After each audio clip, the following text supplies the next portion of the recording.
By and large, one of the hottest topics in Call of Duty, and well, gaming in general too, but specifically Call of Duty, is loot boxes.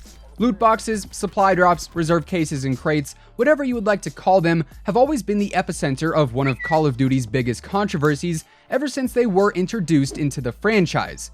And now, seeing as loot boxes are pretty much everywhere in video games these days, they're becoming a topic of controversy in a much more mainstream way, which could lead to the ultimate demise of the idea entirely. And if not that, then certainly open the door for a much more consumer-friendly system, especially in Call of Duty. And today, we're breaking down how supply drops might actually be getting removed from COD in the near future. What's up guys, Zach Immortal here, welcome back to the channel, and thanks for stopping by. If you are new here, we are always covering the latest Black Ops 4 and Call of Duty news and intel, and if you want to stay up to date with all of the latest updates, leaks, news, and everything else in between, feel free to hit that sub button and join the notification squad by hitting that bell icon. That way you'll always know when a new video goes live. And of course, if you enjoyed this video, let me know by dropping a like rating on it, as it would be much appreciated. And now let's get into the latest supply drop controversy and what it could mean for Black Ops 4 and Call of Duty going forward. As far as background information goes, things start off in an article posted by Charlie Intel yesterday titled "US Senator Introduces Bill to Ban Loot Boxes and Pay-to-Win Microtransactions in Video Games." Now, you can find this post linked down in the description below if you would like to read the whole thing for yourself, as we will just be touching on the highlights of the article and focusing in on the implications it has on the Call of Duty franchise. So, in this article, it explains that Senator Josh Hawley announced that he is introducing a bill to the Senate floor that will ban loot boxes and pay-to-win microtransactions in games that are played by minors, aka those under the age of 18. The title of this bill is, well, pretty straightforward. It's simply put as the Protecting Children from Abusive Games Act, and it details that when a game is designed for kids, game developers should not be allowed to monetize addiction, and when kids play games designed for adults, they should be walled off from compulsive microtransactions. Devs who knowingly exploit minors should face the consequences. But here's where things get a little bit tricky, and to be honest, things only get trickier as the video goes on. But Call of Duty is obviously a game that is rated M for mature, meaning you have to be 17 years or older to buy it. Keyword buy it, not play it.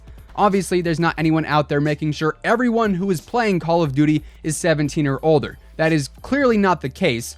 However, it is a game that is played by minors, which the bill aims to target.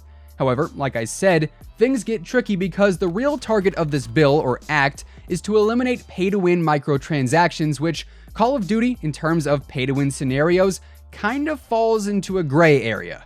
In the past, for instance, we had Advanced Warfare's supply drop system, which could be argued was a pay-to-win scenario after things like the Legendary Supply Drop Bundle were introduced, which guaranteed you a legendary variant, and those were typically far better than the regular base weapons in the game.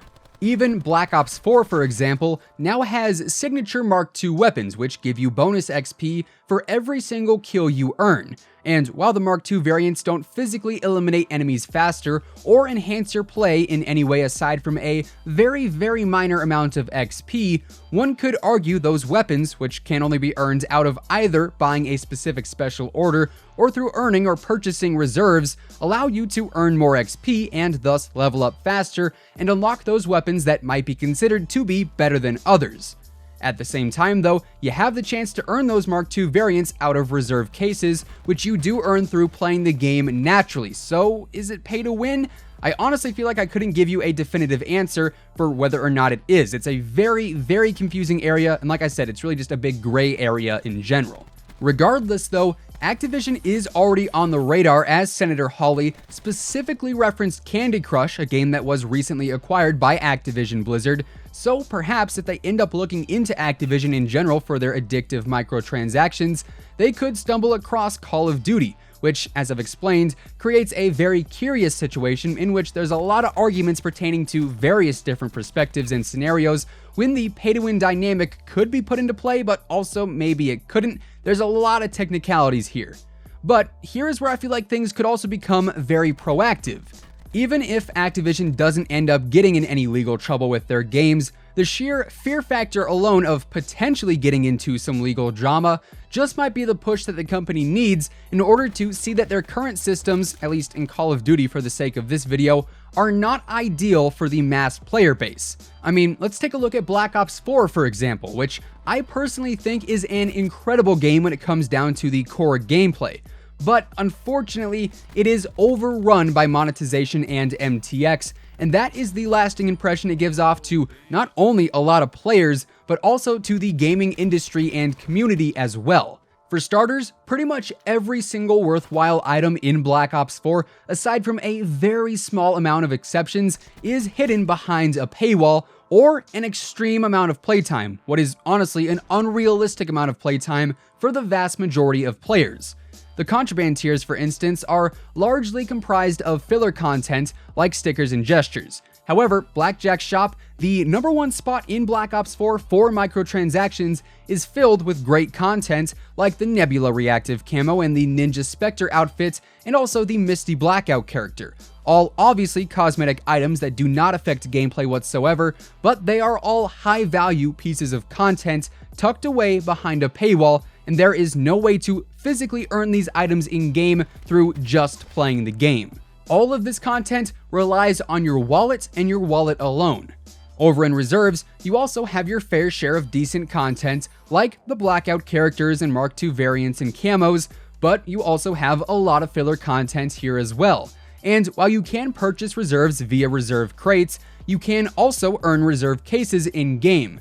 And that model right there is exactly that of what you would see in a mobile game that this Protecting Children from Abusive Games Act is targeting specifically, in which you can choose to buy your way to the end game, in which this case is completing the reserves, and likely the process will be much faster since buying a reserve crate can earn you 3 items instead of 1 item like in cases. Or if you don't want to spend money, you can simply play the game and progress through the content a lot slower, since it does take a decent amount of in-game playtime to even earn a case in the first place, and then once you do earn it, you only get 1 item out of said case. So if you spend money, you unlock the content a lot faster. You don't have to spend the money, but realistically, if you want the content, your only option is to spend money. Factor in duplicates and you have yourself a ridiculous amount of playtime and even money spent to actually unlock all 700 plus reserve items. So this quote-unquote purchase over play system is incredibly overwhelming and takes away from what this game could really be. But perhaps with the fear of legal action actually in place, maybe Activision might realize that unlocking items through challenges like Hero Gear back in Black Ops 3 or contracts like in World War II is actually a much more appealing way to unlock items to the broader community. Now, I'm sure there's going to be someone out there saying, hey man, no one is forcing you to buy reserve crates. Just use your cases to unlock the stuff and you don't have to spend any money at all. And that is totally a fair argument and honestly one that I am definitely in favor of. But in terms of actually completing the reserves and unlocking everything there is to unlock, we are talking over 700 items and days upon days upon days of playtime to actually earn enough reserve cases to come anywhere close to unlocking all of that stuff. Let's be honest, the vast majority of players out there do not have that kind of time on their hands. Bear in mind though with all of this, even though this act is being presented to the Senate floor, it does not mean that it will 100% force Activision to change supply drops or loot boxes in Call of Duty specifically, but it could be the first step forward in a process that ultimately makes Call of Duty games emphasize playing over purchasing, a system that I honestly would much prefer. This act may or may not affect Black Ops 4, it may or may not affect other titles going forward, but simply talking about this idea in this kind of context, to me is a very strong start towards a more player-friendly and consumer-friendly content system here in the Call of Duty franchise. And with that being said, that does effectively wrap things up for today. Definitely let me know your thoughts on this topic down in the comments below. If you guys enjoyed the video, let me know by dropping a like rating on it, as it would be much appreciated. And of course, if you are brand new here to the channel and you want to stay up to date with the latest Black Ops 4 news and intel, feel free to hit that sub button and turn on your post notifications. That way you'll always know when a new video goes live. Once again, thank you guys so much for tuning in, and until next time, take it easy, have an awesome rest of your day, and I'll catch you guys later. Peace out.